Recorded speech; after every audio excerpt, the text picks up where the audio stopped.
What's up, Wise Flyers? David here. Today we're going to have a credit card showdown between the Chase Ink Preferred and the Capital One Spark Miles for Business. So in this video, I'm going to compare these two cards between the intro bonus, spending multipliers, redeeming potential, ongoing benefits, and see which is the better card. First, let's talk about the sign-up offers for each of these cards. So Chase Ink Preferred card offering a sign-up bonus of 80,000 Chase Ultimate Reward points after spending $5,000 in 3 months, $95 annual fee, and this is the biggest sign-up offer out of any Chase Ultimate Reward point earning card. And at the time of filming this video, there have been some targeted offers for 160,000 point sign-up offers with the Chase Ink Preferred card. But we're not going to get into that in this video. And for the Capital One Spark Miles for Business card, and for short, I'll just call it the Spark card for the rest of the video, it's offering a 200,000 mile sign-up offer, which has gotten a lot of people excited.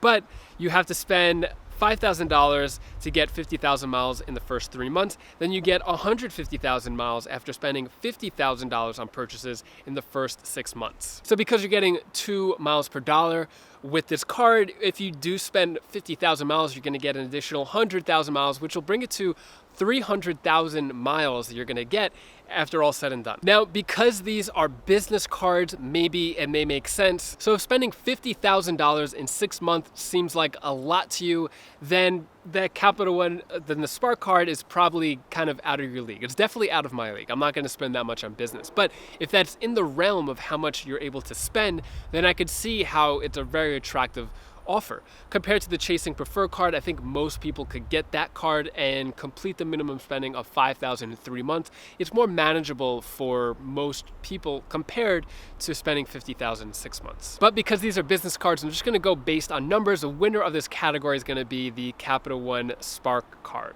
And if you want to apply for either one of these cards and support the channel, you could use the affiliate links down in the description below. Next category is going to be the spending multipliers. So these two cards are very different in the way that you're able to earn points with them. So with the Chase Ink Preferred card, it has a few different categories, but a higher multiplier. For example, you get 3 points per dollar for travel, including airfare, hotels, rental cars, trains and taxis, shipping purchases, internet, cable, phone services, as well as advertising purchases with social media and search engines. You're going to get 3 points per dollar for the first 150,000 in combined for those categories I just mentioned. After that, it's just 1 point per dollar, and every other category, it's 1 point per dollar. So just to give you an idea, if you were able to max out that $150,000 for those categories, you'd walk away with 450,000 Chase Ultimate Reward points for the year. And if you don't think you're going to be spending a lot in those categories,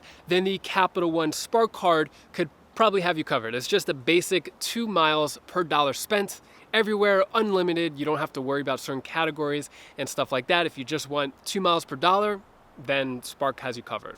And one of the recent additions to the card is 5 points per dollar for hotels and rental cars, which is definitely a big step up.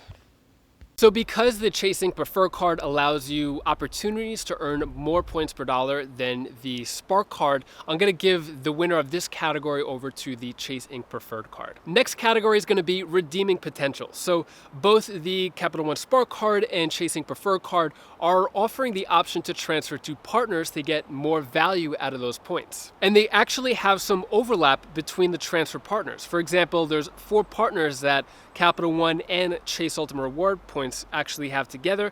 It's the Singapore Airlines Kris Flyer Miles, JetBlue, Air France, and Emirates. So let's start with the Chase Ink Preferred card. So Chase Ink Preferred card, it's a 1-to-1 ratio for all of its transfer partners that you can see on the screen right now. That's for airlines and hotels. And in my opinion, the most value is going to come from transferring to Hyatt hotels. If you're not going to use transfer partners, you could also book through the travel portal. So you could get 1.25 cents per point if you were to book it through the portal. So for example, if you were to book 100,000 Chase Ultimate Reward points through the portal, you would get an additional $250 in value by doing so. Now let's talk about Capital One. So Capital One does have the option to use transfer partners, which is kind of decent. It's not the best option. The reason why is because most of these transfer partners that are on the screen right now are a 2 to 1.5 ratio, with the exception of Singapore, Emirates, JetBlue, which are a 2-to-1 ratio. So if you're someone who flies coach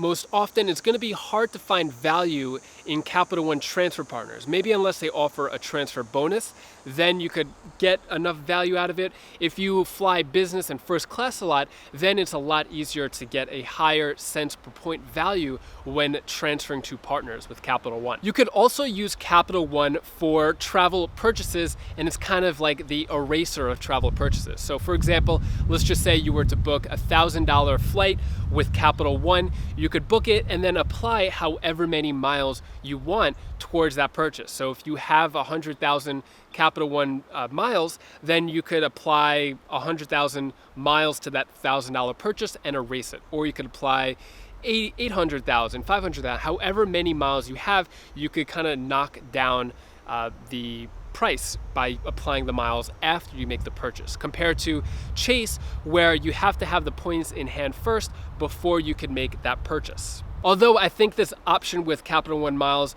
of redeeming to erase the purchases already made, I think is good. I think that Chase Ultimate Reward points are a lot more valuable, especially since Chase has hotel transfer partners, which Capital One only has airline transfer partners. So with Chase, you could get access to IHG, Marriott, Hyatt, and Capital One doesn't. So I think there's more value out of Chase. So the Chase Inc. Preferred is going to win this category. Next category is going to be ongoing benefits. So both these cards have a $95 annual fee. Capital One Spark card has the $95 annual fee waived the first year. Chase Inc. Preferred does not. It's $95 up front and every year after that. Some of the benefits you get with the Chase Inc. Preferred card are cell phone insurance, cell phone protection, which covers you up to $600 per claim. And you get 3 claims per year in a 12-month period, and you must pay a $100 deductible per claim. You get trip cancellation and interruption insurance, so if you cancel or cut a trip short, then you'll be covered up to $5,000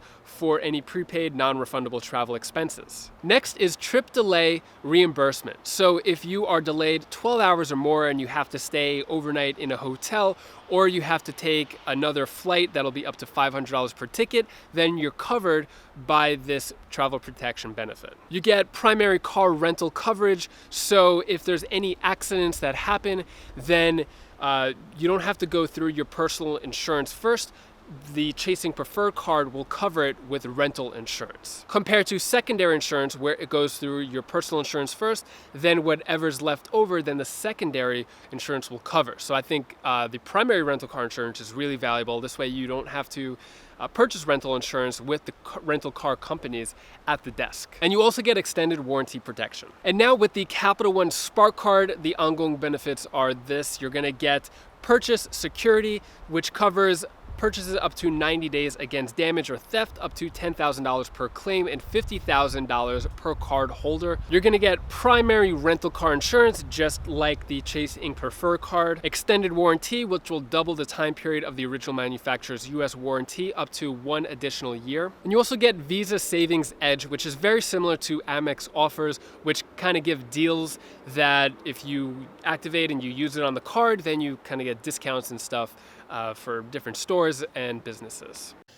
And you also get a $100 credit for global entry and TSA PreCheck. So you may notice some overlap between the benefits of these two cards, but I think the clear winner is going to be the Chase Inc. Preferred, especially with the cell phone insurance. So this is actually the card that I use to pay my cell phone. I haven't had the opportunity, I guess it's a good thing, to take advantage of the cell phone insurance, never had it broken or anything like that, but I pay month after month with my Chase Inc. Preferred for my phone bill, so that cell phone insurance is covered. Also, Chase Inc. Preferred card offers better travel protection than the Capital One Spark card. So the winner of this category, as well as the credit card showdown, is going to be the Chase Inc. Preferred card. So the Chase Inc. Preferred card is the clear winner here, but it doesn't mean you have to choose one or the other. I think you should definitely go for the Chase Inc. Preferred card first, especially if you're under 524.